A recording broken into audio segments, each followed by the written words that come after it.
Assalamualaikum warahmatullahi wabarakatuh. Perkenalkan, saya Nanang Agus Jamberdana, nomor induk mahasiswa 1803221100078. Sebelumnya saya ingin mengucapkan terima kasih kepada dosen pengampu mata kuliah Ekonomi Sumber Daya Alam dan Lingkungan. Kepada Ibu Resti, terima kasih. Di sini saya akan menjawab pertanyaan yang sudah diberikan oleh Bu Resti. Yang pertama yaitu, apakah Indonesia memiliki banyak cadangan sumber daya alam? Tolong jelaskan.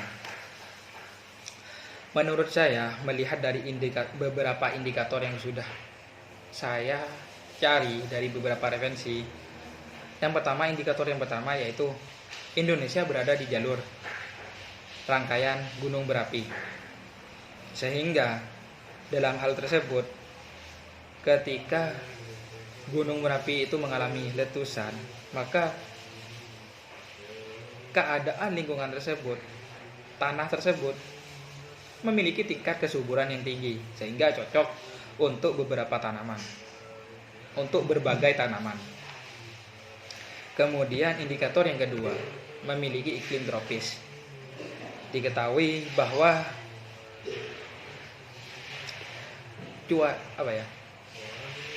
negara yang memiliki iklim tropis itu Indonesia, sehingga untuk dapat ditanami berbagai tanaman, cocok untuk berbagai tanaman. Kemudian indikator yang ketiga yaitu dikelilingi oleh lautan, atau dapat disebut Indonesia sebagai negara agraris. Keuntungannya yaitu hasil lautnya pasti melimpah. Jadi dapat disimpulkan bahwa Indonesia memiliki cadangan sumber daya alam yang besar. Kemudian tidak hanya itu, ada bukti bahwa Indonesia kaya akan sumber daya alamnya. Yang pertama yaitu tambang emas di timur Indonesia, kemudian batu bara, kemudian gas alam, dan komoditi perkebunan atau pertanian. Diketahui dari referensi, saya mengetahui bahwa di Indonesia bagian timur itu banyak negara yang bekerja sama dengan Indonesia dalam hal pertambangan, seperti contohnya Inggris, Perancis,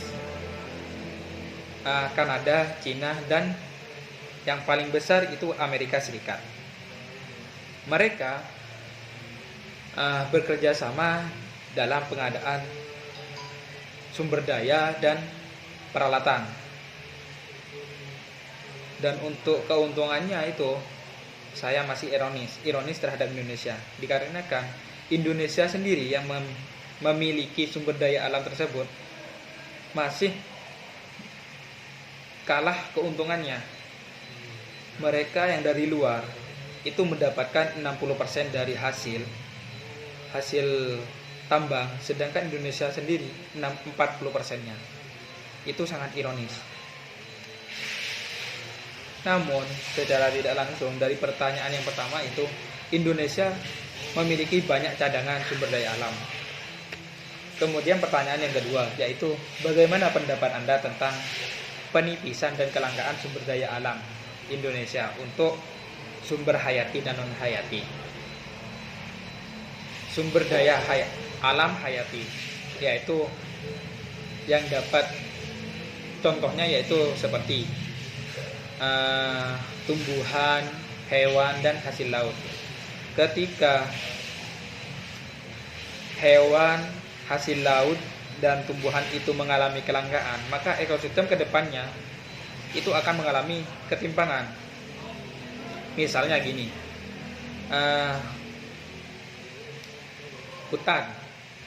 hutan diambil pohonnya secara terus-menerus, dilakukan penebangan secara ilegal, maka untuk penyerapan air itu akan berkurang, sehingga dampaknya nanti akan terjadinya banjir. Terus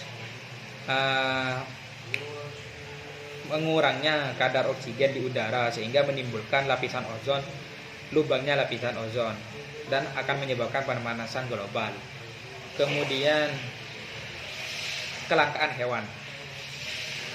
Seperti diketahui pada masa sekarang, banyak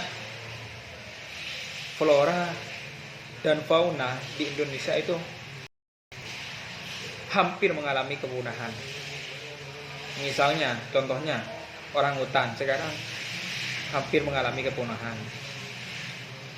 Terus sumber daya non-hayati seperti tanah, matahari, dan air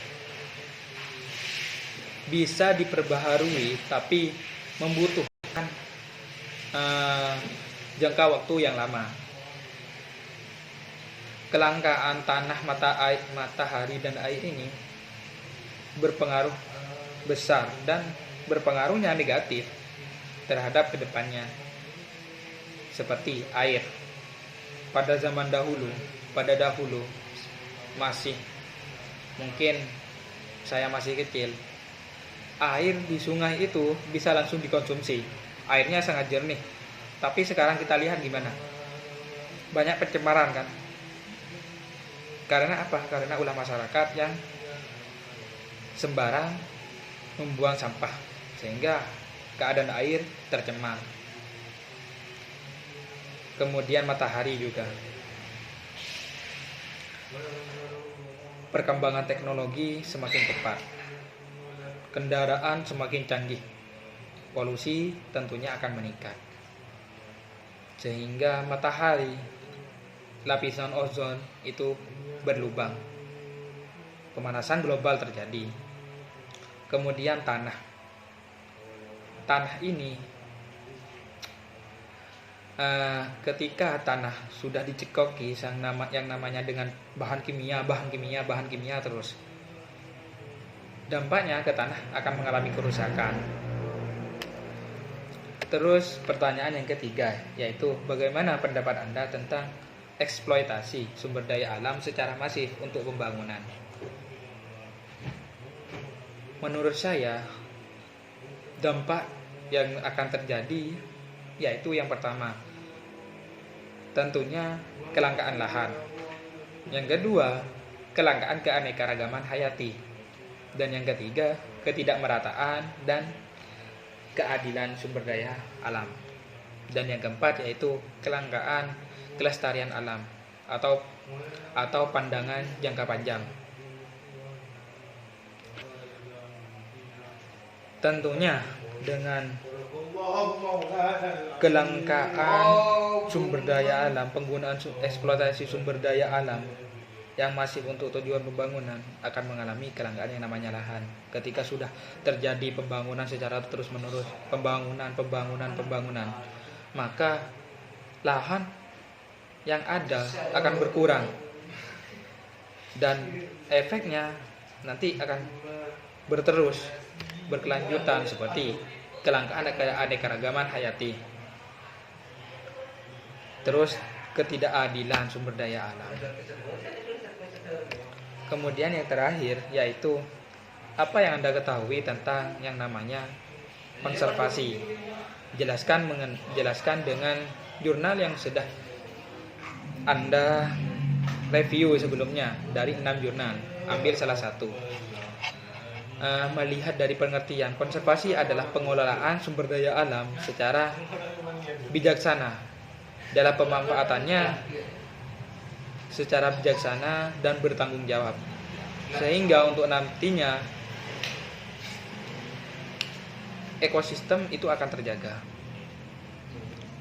Dikaitkan dengan jurnal yang sudah direview, yaitu yang berjudul Kebijakan Kelautan dalam Rangka Menjaga dan Mengelola Sumber Daya Alam Laut sebagai upaya mewujudkan Indonesia sebagai poros maritim dunia. Dari jurnal tersebut diperoleh bahwa dalam mewujudkan ketahanan ekosistem laut di poros maritim Indonesia perlu adanya peran pemerintah. Mungkin di sini pemerintah perlu membentuk badan yang melindungi di bagian tersebut. Seperti yang diketahui bahwa dalam jurnal itu yang namanya Bakamla. Bakamla itu badan yang melindungi atau mengawasi laut. Mungkin itu terdiri dari polisi air. Bagamla menjadi bagian perlindungan untuk mengamankan wilayah laut Indonesia. Dengan adanya Bagamla tersebut diharapkan tidak terjadi yang namanya illegal fishing atau pengambilan hasil laut secara besar-besaran. Kemudian tidak terjadi yang namanya pengambilan hasil laut oleh negara asing. Selain itu, penggunaan jasa transportasi atau eksplorasi laut kemudian dapat mencegah ketika adanya nelayan yang terkena pungutan liar atau perampokan. Mungkin itu saja penjelasan dari saya. Kurang lebihnya saya minta maaf apabila ada tutur kata atau penjelasan yang kurang tepat. Baik, terima kasih. Wassalamualaikum warahmatullahi wabarakatuh.